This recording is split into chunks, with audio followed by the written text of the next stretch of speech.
नमस्कार, मैं श्रेया और आप देख रहे हैं डिजिटल इंडिया न्यूज। और अब बढ़ते हैं खबरों की ओर। एलॉन मस्क के सोशल मीडिया प्लेटफॉर्म एक्स में गड़बड़ी। सोशल मीडिया प्लेटफॉर्म एक्स की सेवाओं को सोमवार को अमेरिका और यूके में कुछ देर के लिए ठप कर दिया गया। इंटरनेट सेवाओं के आउटरीच और उसको ट्रैक करने वाली वेबसाइट यानी डाउनडिटेक्टर.com के अनुसार एक्स आउटेज को लेकर अमेरिका में 21,000 से अधिक और यूके में 10,800 से अधिक यूजर्स ने रिपोर्ट किया है। रिपोर्ट्स की माने तो यूजर्स को एक्स पर मैसेज भेजने, ट्वीट पोस्ट करने और टाइमलाइन रिफ्रेश करने के दौरान प्रॉब्लम आ रही थी। अमिताभ बच्चन पर क्यों भड़के बृजभूषण शरण सिंह। कामाख्या धाम महोत्सव के चौथे दिन में दंगल का आयोजन हुआ। मुख्य अतिथि कुश्ती संघ के पूर्व राष्ट्रीय अध्यक्ष बृजभूषण शरण सिंह ने दंगल का उद्घाटन किया। विधायक रामचंद्र यादव के साथ पूर्व सांसद बृजभूषण शरण सिंह ने अखाड़े में फिरोजाबाद के विक्रम यादव व संत कबीर नगर के पहलवान संदीप यादव का हाथ मिलाकर दंगल की शुरुआत कराई। यह कुश्ती 12 मिनट की थी, लेकिन जीत हार का फैसला नहीं हो सका। काफी समय तक वो खिलाड़ियों का उत्साहवर्धन करते रहे। सीएम स्टालिन का धर्मेंद्र प्रधान पर पलटवार। एनईपी पर संसद में भी हुआ हंगामा। संसद के बजट के दूसरे चरण की आज से शुरुआत हो गई। पहले ही दिन सदन में भारी हंगामा देखने को मिला। विपक्ष ने कई मुद्दों को लेकर सरकार को घेरने की कोशिश की। इस कारण लोकसभा की कार्यवाही को स्थगित भी करना पड़ा। लोकसभा में केंद्रीय शिक्षा मंत्री धर्मेंद्र प्रधान से तमिलनाडु सरकार पर निशाना साधा और राज्य सरकार को बेईमान तक बता दिया। उनके इस बयान के बाद लोकसभा में जमकर हंगामा देखने को मिला है। महाराष्ट्र सदन में बम की सूचना से मचा हड़कंप। पुलिस और दमकल की टीम ने शुरू की छानबीन। राजधानी दिल्ली में बीते दिनों स्कूलों, अस्पतालों और हवाई अड्डों को बम से उड़ाने की फर्जी सूचना दी गई थी। इसी क्रम में अब महाराष्ट्र सदन को भी बम से उड़ाने की धमकी मिली है। जानकारी के मुताबिक महाराष्ट्र सदन में सोमवार को सुबह बम रखे जाने की सूचना दी गई, जिससे हड़कंप मच गया। इस सूचना पर बम स्क्वाड, स्थानीय पुलिस और दमकल विभाग की टीम मौके पर पहुंची और पूरे परिसर को खाली कराकर छानबीन शुरू की। जांच टीम की काफी तलाशी लेने के बाद कुछ भी वहां कोई संदिग्ध नहीं मिला। दिल्ली में देरी ने बढ़ाई प्रोजेक्ट्स की लागत। सीएम बोली, जनता के पैसों की बंदरबांट करने वाले बख्शे नहीं जाएंगे। दिल्ली के आप सरकार जिस स्वास्थ्य मॉडल के विश्व स्तरीय होने का दावा करती रही है, सत्ता से जाने के बाद अब उस सरकार की समय की गई लापरवाही और अनियमितताएं सामने आ रही हैं। इससे साफ है कि अस्पतालों से लेकर फ्लाईओवर बनाने तक की योजनाओं में पैसों को बड़े स्तर पर बर्बाद किया गया है। यहाँ तक कि परियोजना का फंड रोक दिया गया, जिससे काम में देरी हुई और कई परियोजनाओं की लागत 2 गुनी तक बढ़ गई। मुख्यमंत्री रेखा गुप्ता ने कहा है कि जनता के टैक्स के पैसे की बंदरबांट करने वालों को बख्शा नहीं जाएगा। रमजान के महीने में गुलमर्ग फैशन शो पर सियासत। जम्मू कश्मीर विधानसभा में सोमवार को विपक्ष और सत्ता पक्ष के बीच तीखी नोकझोंक देखने को मिली। विधानसभा में विधायकों ने कठुआ में नागरिकों की हत्या और गुलमर्ग फैशन शो विवाद सहित विभिन्न मुद्दे उठाए हैं। जैसे ही सदन की कार्यवाही शुरू हुई, नेशनल कॉन्फ्रेंस, पीपुल्स डेमोक्रेटिक पार्टी और 2 निर्दलीय सदस्यों ने खड़े होकर फैशन शो का मुद्दा उठाया और इसे अश्लील करार दिया और आरोप लगाया कि इससे लोगों की भावनाएं आहत हुई है।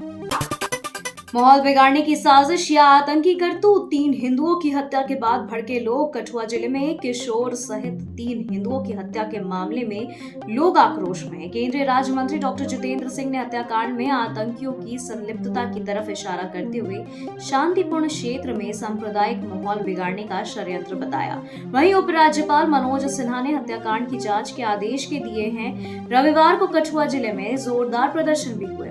वहीं बिलावर बनी में चक्का जाम रहा और व्यापारिक प्रतिष्ठान भी बंद रहे। ममता की मंत्री को बांग्लादेश से मिली धमकी। आवास के पास लगाए गए धमकी भरे पोस्टर। कोलकाता के जादवपुर यूनिवर्सिटी परिसर में गत 1 मार्च को हुई अशांति की घटना को लेकर बांग्लादेश के 3 छात्र संगठनों ने बंगाल के शिक्षा मंत्री राते बसु को बुरा अंजाम भुगतने की धमकी दी है। उन्होंने शिक्षा मंत्री को अविलंब अपने पद से इस्तीफा देने को भी कहा। कोलकाता पुलिस सूत्रों के हवाले से यह जानकारी मिली है। हालांकि इन छात्र संगठनों के नामों का खुलासा नहीं किया गया है। तीनों संगठन बांग्लादेश की राजधानी यानी ढाका आधारित बताए गए हैं। पता चला है कि शिक्षा मंत्री के आवास के आसपास धमकी भरे पोस्टर चिपकाए गए हैं। शिरडी में गोमांस की बिक्री पर पाबंदी, किराए के नाम पर भक्तों से लूट भी हुई बंद। शिरडी के साईं बाबा देवस्थान में आने वाले भक्तों को कोई परेशानी न हो, इसका पूरा ध्यान रखा गया है और पूरे अहिल्यानगर में गोमांस और गुंडागर्दी बंद कर दी गई है। यह जानकारी अहिल्यानगर के पालक मंत्री राधाकृष्ण विखे पाटिल ने दी है। शिरडी में साईं बाबा देवस्थान परिसर में सभी गुंडागर्दी को खत्म कर दिया गया है। जिले के सभी बुच्चड़ खानों को बंद किया गया है। वहीं जिले में कहीं भी गो हत्या नहीं की जाती।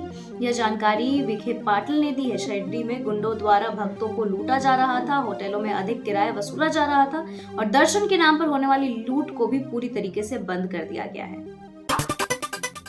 अब बनेगा सीता माता का मंदिर, गांधीनगर में अमित शाह ने किया ऐलान। केंद्रीय गृह मंत्री अमित शाह ने गुजरात के विकास में योगदान देने के लिए मिथिलांचल और बिहार के लोगों की सराहना की और कहा कि इस क्षेत्र में प्राचीन काल से लोकतंत्र और दर्शन को सशक्त बनाने का इतिहास रहा है। अहमदाबाद में शाश्वत मिथिला महोत्सव 2025 कार्यक्रम को संबोधित करते हुए उन्होंने ये बातें बोली। अमित शाह ने ये भी वादा किया कि सीता माता का एक भव्य मंदिर बनाया जाएगा। भारत विरोधी गतिविधियों पर तुरंत एक्शन ले ब्रिटेन विदेश मंत्री जयशंकर ने कहा। भारत ने एक बार फिर ब्रिटेन से कहा है कि वह भारत विरोधी गतिविधियों पर रोक लगाए और भारतीय उच्चायोग व इसके सभी कार्यालयों को पर्याप्त सुरक्षा प्रदान करे। विदेश मंत्री के इस दौरे में ही उनके कार के सामने एक खालिस्तान समर्थक भारतीय तिरंगे का अपमान करते हुए आ खड़ा हुआ था। इस पर ब्रिटेन ने अफसोस जताया था। अब विदेश मंत्रालय की तरफ से यह बताया गया है कि जयशंकर ने अपनी बैठकों में भारतीय उच्चायोग मशीनों व इसमें काम करने वाले कर्मचारियों की सुरक्षा का मुद्दा उठाया है और भारत विरोधी गतिविधियों पर रोक लगाते हुए दोषियों के खिलाफ कार्रवाई का आग्रह किया है। रान्या राव को 14 दिन की न्यायिक हिरासत में भेजा गया। दुबई से सोना तस्करी मामले में गिरफ्तार कन्नड़ अभिनेत्री रान्या राव को 3 दिन की हिरासत खत्म होने के बाद सोमवार को आर्थिक अपराध न्यायालय ने उनके समक्ष पेश किया है। अदालत ने रान्या राव को 24 मार्च तक न्यायिक हिरासत में भेज दिया है और इससे पहले पुलिस से पूछताछ के दौरान अभिनेत्री ने कहा कि मुझे फंसाया जा रहा है, मैं सोना तस्करी गिरोह से नहीं जुड़ी हूँ।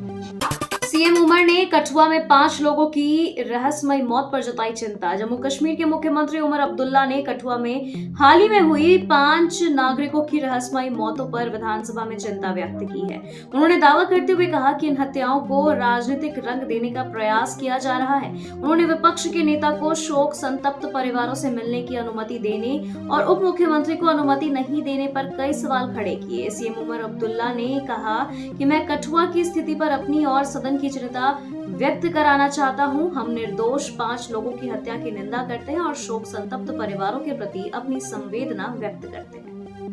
भगत सिंह का शहीदी दिवस और अंबेडकर की जयंती पर आपकी प्लानिंग। भगत सिंह की शहीदी दिवस और डॉक्टर बी.आर. अंबेडकर की जयंती को लेकर आम आदमी पार्टी ने तैयारी कर ली है।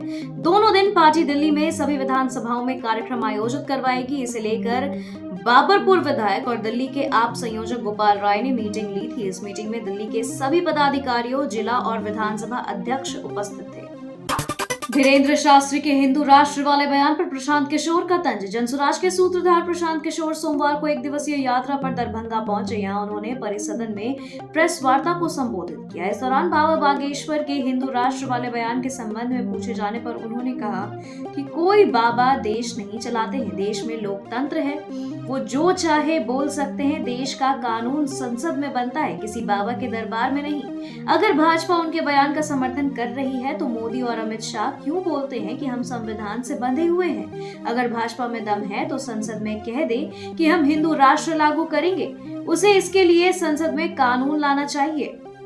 बिहार का 11,187 करोड़ का तीसरा अनुपूरक बजट पेश। उप मुख्यमंत्री सम्राट चौधरी ने गुरुवार को विधानसभा और विधान परिषद में वित्त वर्ष 2024 से 25 के लिए 11,187 करोड़ का तृतीय अनुपूरक बजट पेश किया है। इनमें 2,292 करोड़ रुपए प्रधानमंत्री आवास योजना ग्रामीण के तहत आवासहीन परिवारों के पक्का मकान बनवाने पर खर्च होंगे। बता दें कि विधानसभा के चलते सत्र में ही अनुपूरक बजट को खर्च करने की सहमति भी प्राप्त कर ली जाएगी।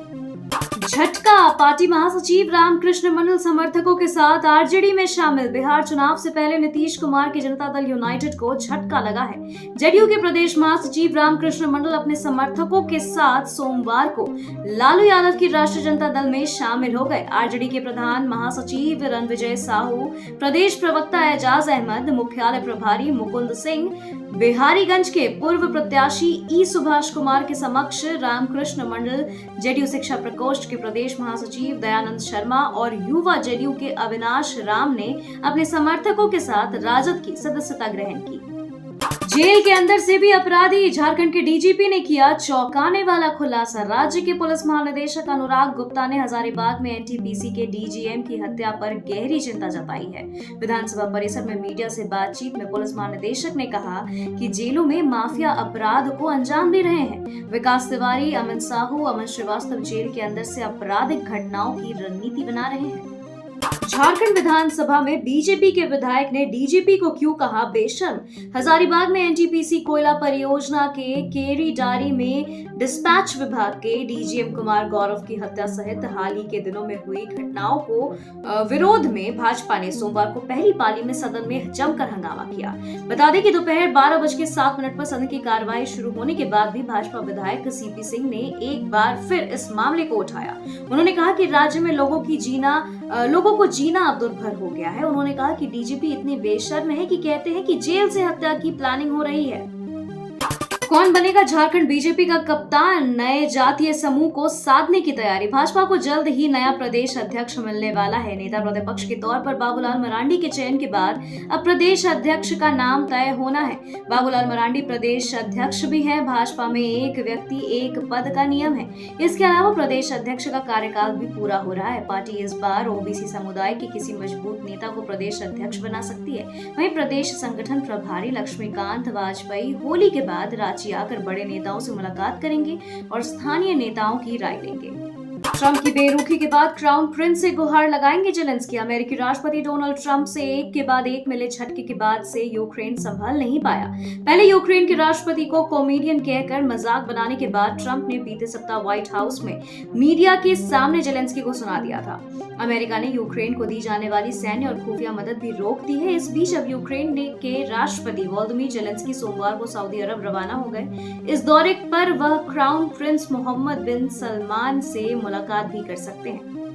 अब पाक के डिप्टी पीएम भी जाएंगे बांग्लादेश। पाकिस्तान और बांग्लादेश के बीच 1971 से ही बहुत अच्छे रिश्ते नहीं रहे हैं, लेकिन शेख हसीना की सत्ता से विदाई होने के बाद समीकरण तेजी से बदल रहे हैं। जमाते इस्लामी जैसे कट्टरपंथी संगठन अब बांग्लादेश की सत्ता में काबिज हैं और अंतरिम सरकार के मुखिया मोहम्मद यूनुस उनके समर्थन में है। इसके चलते पाकिस्तान से बांग्लादेश तेजी से रिश्ते सुधार रहा है। पाकिस्तान से आयात को मंजूरी मिली है तो चटगांव समेत 2 बंदरगाहों तक पाक से आने वाले माल सीधे पहुंच रहे हैं। यही नहीं, अब राजनीतिक रिश्ते भी सुधर रहे हैं। कनाडा के नए पीएम मार्क कार्नी ने पहले ही भाषण में डोनाल्ड ट्रंप को सुनाया। कनाडा के नवनियुक्त प्रधानमंत्री मार्क कार्नी पद संभालते ही सबसे पहले डोनाल्ड ट्रंप पर ही बरस पड़े। अमेरिका राष्ट्रपति का नाम लिए बिना उन्होंने स्पष्ट कह दिया कि कनाडा कभी भी अमेरिका का हिस्सा नहीं बनना कबूल करेगा। बता दें कि डोनाल्ड ट्रंप जब से सत्ता में आए हैं वे कनाडा पर हमलावर हैं। पहले उन्होंने टैरिफ की धमकी दी और अब उनका कहना है कि अमेरिका और कनाडा के बीच की सीमा का पुनर्निर्धारण होना चाहिए।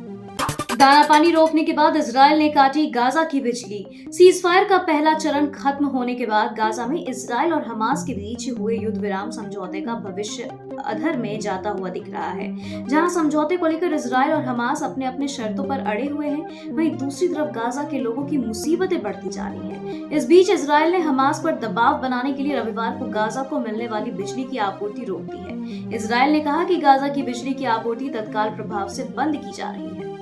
जस्टिन ट्रूडो के उत्तराधिकारी का ऐलान। कौन है कनाडा के अगले पीएम? Mark Carney. कनाडा को जल्द ही नया प्रधानमंत्री मिलने वाला है। लिबरल पार्टी के चुनाव में 59 साल के मार्क कार्नी ने जीत दर्ज कर ली है। वह प्रधानमंत्री के तौर पर जस्टिन ट्रूडो की जगह लेने जा रहे हैं। वहीं भारत के साथ रिश्ते भी तनावपूर्ण बने हुए हैं। ट्रूडो ने जनवरी में ही पद छोड़ने का ऐलान कर दिया था। रविवार को हुए चुनाव में लिबरल पार्टी के करीब 1,52,000 सदस्यों को मतदान में शामिल हुए और इनमें से 86% वोट कार्नी को मिले हैं। इस चुनाव में दूसरे स्थान पर पूर्व वित्त मंत्री क्रिस्टिया फ्रीलैंड रही हैं। खबरों के सिलसिलों में फिलहाल इतना ही। बने रहें डिजिटल इंडिया न्यूज के साथ। नमस्कार।